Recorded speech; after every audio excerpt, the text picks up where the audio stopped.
So students, hope all is well, all of you fine। आज फिर मैं आपके सामने एक नया वीडियो लेकर आया हूँ लेज़र बैलेंसिंग पे। कल हमारी वीडियो थी लेज़र पर, कैसे लेज़र क्रिएट करते हैं, कैसे जनरल से लेज़र में एंट्री पास करते हैं और कैसे क्या फ़ायदे हैं लेज़र के।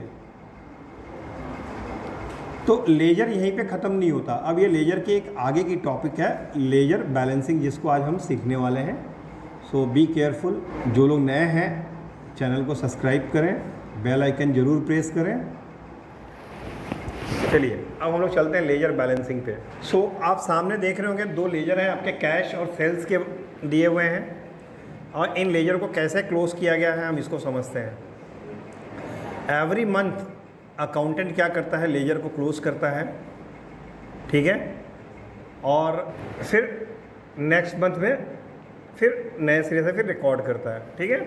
तो आप देख रहे हैं कि कैश साइड का अगर ये नीचे वाला पार्ट आप भूल जाइए, ये नीचे वाला हिस्सा अगर आप यहाँ ये वाला पार्ट भूल जाइए बैलेंस शीट। अगर आप डेबिट को टोटल करेंगे, डेबिट साइड का, अच्छा ये एक ट्रांजैक्शन यहाँ पे दिख रहा है, ये ज़रूरी नहीं है, बहुत सारे भी ट्रांजैक्शन हो सकता है ना, तो सबका टोटल करिए।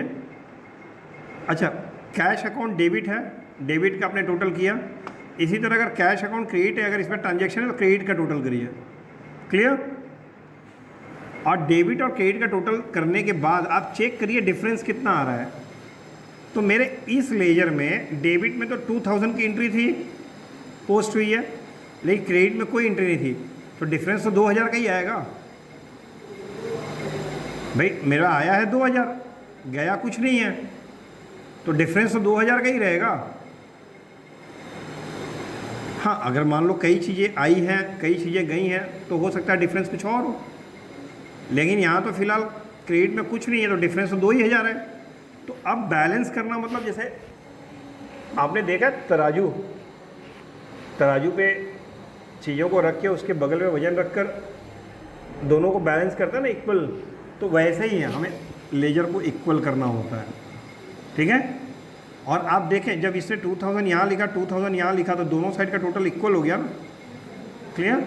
एक बात ध्यान में रखिएगा बच्चों, हो सकता है आपका डेबिट का टोटल और क्रेडिट का टोटल एक से अधिक ट्रांजैक्शन हो तो डिफरेंस कुछ और होगा। यहाँ पे डिफरेंस क्या था, डेबिट क्रेडिट में तो कुछ था ही नहीं, डेबिट में 2000 था, तो 2000 का डिफरेंस आया, और उस डिफरेंस अमाउंट को हमने क्रेडिट साइड में लिख दिया। कौन से अमाउंट को लिखेंगे, डिफरेंस अमाउंट को, जितने रुपए का डिफरेंस आ रहा है उसको मैंने क्रेडिट साइड में लिख दिया। और उसके आगे मैंने क्या लिखा, उस मंथ का लास्ट डेट, जिस मंथ को आप क्लोज कर रहे हैं, जनवरी में कर रहे हैं तो 31 जनवरी, अब बाई बैलेंस सीडी, ठीक है। इस चीज़ को एकदम दिमाग में फिट करिए। सिंगल ट्रांजैक्शन था तो हमने डायरेक्ट लिख दिया वहाँ पे। अगर एक से अधिक ट्रांजैक्शन होते तो हम एक रफ कॉपी पे डेबिट साइड का टोटल करते और क्रेडिट साइड का टोटल करते, और फिर दोनों का डिफरेंस निकालते। अगर मान लो दोनों का डिफरेंस, डेबिट और क्रेडिट का डिफरेंस आ रहा है 4000 रुपये, तो जिस साइड कम आ रहा है, क्रेडिट साइड में कम आ रहा है तो क्रेडिट साइड में लिखेंगे, अगर डेबिट साइड में कम आएगा तो क्रेडिट साइड में कम आएगा तो क्रेडिट साइड में लिखेंगे, अगर डेबिट साइड में कम आ रहा है तो डेबिट साइड में लिखेंगे। अब ये बताओ कि डेबिट को टोटल किया, क्रेडिट को टोटल किया, ठीक। एक तरफ मान लो डेबिट का टोटल आया 10,000, क्रेडिट का टोटल आया 8,000, डिफरेंस कितना हुआ 2000, तो 2000 कम वाली जगह पे लिख दूंगा तो दोनों का टोटल बराबर नहीं हो जाएगा, हो जाएगा ना। तो वही तो यहाँ भी हो रहा है, डिफरेंस अमाउंट यहाँ लिख दिया, दोनों टोटल बराबर हो गया। और उस अमाउंट को क्या करेंगे हम, एक फैब में टू बैलेंस बीडी कर देंगे 2000 रुपये, मतलब ये ओपनिंग बैलेंस हो गया, जनवरी के बाद का मतलब फरवरी का ओपनिंग हो गया ये। मतलब उस जो जनवरी का बचा हुआ बैलेंस था कैश, वो कैश क्या किया, वो फेक तो दोगे नहीं, तो फैब में एक फैब को आप ट्रांसफ़र दिखा रहे हो। ये 2000 रुपये यहाँ पे 2 बार लिख दिया गया है, इसलिए कंफ्यूज नहीं होना, ये एक ही बार है, ठीक है। अच्छा हाँ, यहाँ पे लिख के टोटल किया है, देखिए यहाँ पे, हाँ यस, ये टोटल किया है, ठीक है। और ये 2000 रुपये आपका कहाँ चला गया, 1 फरवरी को। 1 फरवरी में बीडी हो गया, बीडी मतलब होता है ब्रॉड डाउन, ठीक है। कोई डाउट? इसी तरह सेल्स का देखिए जोड़ा है, तो क्रेडिट साइड में अब सेल्स अकाउंट हमेशा क्रेडिट होता है, कभी डेबिट नहीं होता, तो क्रेडिट साइड में कितना आएगा, 2000 रुपये आ रहा है। तो इस डिफरेंस अमाउंट को डेबिट में लिख दिया, उसके आगे क्या लिखेंगे, टू बैलेंस। अब आप बोलोगे सर यहाँ बाई लिखा है, यहाँ टू, अरे भैया राइट साइड में हमेशा बाई लिखते हैं, लेफ्ट साइड में हमेशा टू लिखते हैं, याद रखो इस चीज़ को। क्लियर? टू बैलेंस सीडी 2000, और फिर दोनों का टोटल देखिए बराबर हुआ है, और 1 फरवरी में आपने उसी 2000 रुपये को दिखा दिया, सेंड कर दिया नए वाले में, अगले महीने में। तो लेजर हर महीने क्लोज करते हैं, क्लियर? विदाउट। लेकिन जब आप अपना 31 मार्च को जब लेजर क्लोज करोगे, ठीक है, तो 31 मार्च को जो डिफरेंस अमाउंट आएगा ना कैश का, वो तो सेम इसी तरह होगा जैसे यहाँ किए हो, लेकिन सेल्स का ऐसे नहीं होगा। उस डिफरेंस अमाउंट को आपको डेबिट साइड में जाकर लिखना होगा टू ट्रेडिंग अकाउंट, और ब्रैकेट में लिखना होगा बैलेंस ट्रांसफर। क्यों? क्योंकि सेल्स अकाउंट का जो बैलेंस अमाउंट है वो 31 मार्च को क्लोज होने के बाद ट्रेडिंग अकाउंट में ट्रांसफ़र होता है। सेम ऐसे ही करेंगे बच्चे। मान लो कि ये मार्च मंथ का सेल अकाउंट है आपके सामने, तो ये अब मार्च में आपने देखा डिफरेंस 2000 आ रहा है, तो 2000 यहाँ लिखेंगे और इसके आगे लिखेंगे to trading account, balance CD नहीं होगा तब।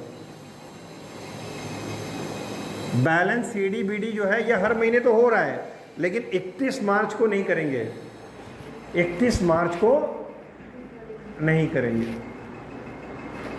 31 मार्च को purchase account, sales account, purchase return account, sales return account, इन सब का जो बैलेंस है वो ट्रेडिंग अकाउंट में ट्रांसफ़र किया जाता है।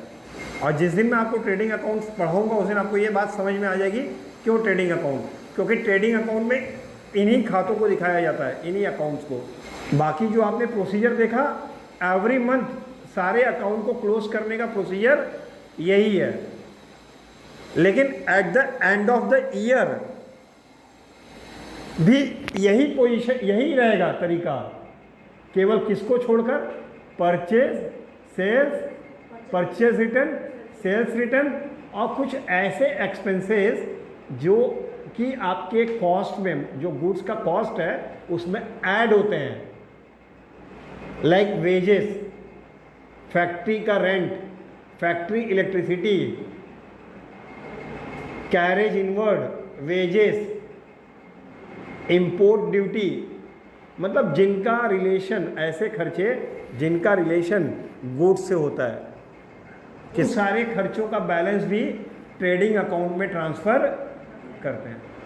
हर महीने तो ऐसे ही चलेगा, बीडी बाय बीडी सीडी जैसे ये है, ठीक है। लेकिन at the end of year on 31 मार्च जब क्लोजिंग करेंगे तो जो बैलेंस आएगा इन खातों का जिनका मैंने नाम लिया, purchase, sales, purchase return, sales return, वे सारे खर्चे जो गुड्स के कॉस्ट में ऐड होते हैं, like carriage, factory rent, factory electricity, wages, transportation, import duty, ये सारे खर्चे जिनका रिलेशन गुड्स से है, मतलब गुड्स को लाने में खर्चा हुआ है हमारा, ये सारे खर्चों का बैलेंस जो होता है कहाँ जाता है, ट्रेडिंग अकाउंट में। सेम ऐसे ही अपोजिट डायरेक्शन में लिखेंगे, बस बैलेंस सीडी की जगह क्या हो जाएगा, या बीडी की जगह क्या हो जाएगा, ट्रेडिंग अकाउंट, आप ब्रैकेट में नीचे लिखेंगे बैलेंस ट्रांसफर्ड। फिर कुछ ऐसे एक्सपेंस होते हैं बच्चे, देखिए जो एक्सपेंस गुड के कॉस्ट में ऐड होते हैं उनको डायरेक्ट एक्सपेंस बोलते हैं। दो तरह के खर्चे होते हैं, डायरेक्ट और इनडायरेक्ट। मैंने एक बार डिस्कस किया था आप लोगों से। डायरेक्ट एक्सपेंस जो होता है गुड्स के कॉस्ट में ऐड हो जाते हैं। क्यों ऐड होता है, मैं एक एग्जांपल से समझा देता हूँ। मान लो आपने 1000 रुपये का एक कीबोर्ड खरीद कर लाया और वो कीबोर्ड ट्रांसपोर्ट से आया सपोज टू, जिसमें 50 रुपये की ट्रांसपोर्टेशन चार्ज लगा। कितना लगा? अब आपको 50 रुपये कमाकर उसको बेचना है, आप कितने में बेचोगे? मैं अगेन रिपीट करता हूँ, आपने 1000 का कीबोर्ड खरीदा जिससे 50 रुपये का ट्रांसपोर्ट खर्च आया। अब 50 रुपये आपको प्रॉफिट कमाकर कस्टमर को बेचना है, आप कितने में बेचोगे? 50 रुपये ट्रांसपोर्टेशन चार्ज आपने गुड्स के कॉस्ट में ऐड किया ना। जाहिर सी बात है यार, 1000 का खरीदे हो, 50 रुपये ट्रांसपोर्ट का लगा है, अब 50 रुपये कमाना है तो भाई 1100 का बेचूंगा यार। 1000 का तो खरीदा था, मेरे घर तक आके मुझे कितने का पड़ा? 1050 रुपये का, ये 50 रुपये भाड़े के लगे। ठीक है, तो वे खर्चे जो गुड्स के कॉस्ट में ऐड होते हैं उसको डायरेक्ट एक्सपेंस बोलते हैं। अब मान लो मुझे भूख लगी, मैंने 100 रुपये का बर्गर खा लिया, तो क्या वो कीबोर्ड में 1250 में बेचूंगा? हाँ नहीं ना भाई। 5 स्टार होटल में जाके खाना खा लिया, 5000 रुपये का नाश्ता कर लिया, तो क्या वो कीबोर्ड 6000 का बेचोगे? नहीं ना, तो मार्केट में बिकेगा ही। तो कुछ ऐसे एक्सपेंस होते हैं जो गुड्स के कॉस्ट में ऐड नहीं होता, मतलब जिनका कहीं भी कनेक्शन नहीं होता गुड्स से। फॉर एग्जांपल ऑफिस की इलेक्ट्रिसिटी, भाई फैक्ट्री की इलेक्ट्रिसिटी का संबंध है, वहाँ माल बन रहा है, लेकिन ऑफिस की इलेक्ट्रिसिटी का माल से कोई संबंध। फैक्ट्री में मजदूर काम कर रहे हैं तो उनकी वेजेस मजदूरी, लेकिन ऑफिस में मेरा सेल्स बॉय है, उसको मैं सैलरी दे रहा हूँ, तो वो तो माल बेचने के लिए दे रहा हूँ ना, माल खरीदने पे खर्चा हुआ है क्या? वो नहीं ना।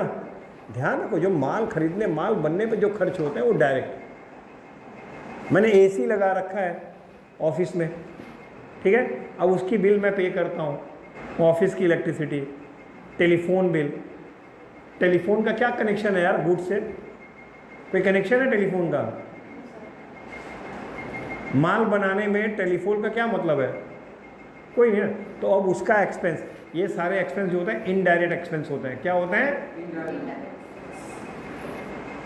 उनको हर महीने जब क्लोज करोगे तो ऐसे ही करोगे, BDCD जैसे आपके स्क्रीन पे था ऐसे ही क्लोज करेंगे बच्चे, जैसे आपके स्क्रीन पे दिखाई दे रहा है। एवरी मंथ आप उन खर्चों के अकाउंट को भी ऐसे ही करोगे, या इनकम को, खर्चे या इनकम। लेकिन at the end of the year 31 मार्च को जब क्लोज करोगे ना, तो क्या करोगे? टू बैलेंस BD या by balance, to balance CD या बाई बैलेंस CD की जगह क्या लिखोगे? To profit and loss account या by profit and loss account, और नीचे ब्रैकेट में लिखोगे बैलेंस ट्रांसफर। क्लियर? 31 मार्च को आखिरी में जब क्लोज, हर महीने तो क्लोज ऐसे ही होगा, लेकिन आखिरी में जब क्लोज होगा 31 मार्च को, तो वो बैलेंस कहाँ ट्रांसफ़र होता है? प्रॉफिट एंड लॉस अकाउंट में। जितने भी इनडायरेक्ट एक्सपेंस होते हैं और इनकम होते हैं, इनको कहाँ दिखाते हैं? प्रॉफिट एंड लॉस अकाउंट में। तो 31 मार्च को इन इनडायरेक्ट एक्सपेंस वाले और इनकम वाले खातों का बैलेंस जो है ट्रेडिंग अकाउंट में ट्रांसफ़र करेंगे। क्लियर? ठीक है। सो आज आपने जाना लेजर को कैसे बैलेंस करते हैं, ठीक है, और भी आपने बहुत सारी चीज़ें इसमें सीखी। आई होप आपको वीडियो पसंद आई होगी। वीडियो पसंद आने पर वीडियो को लाइक करें, कमेंट करें और शेयर करें। Thank you.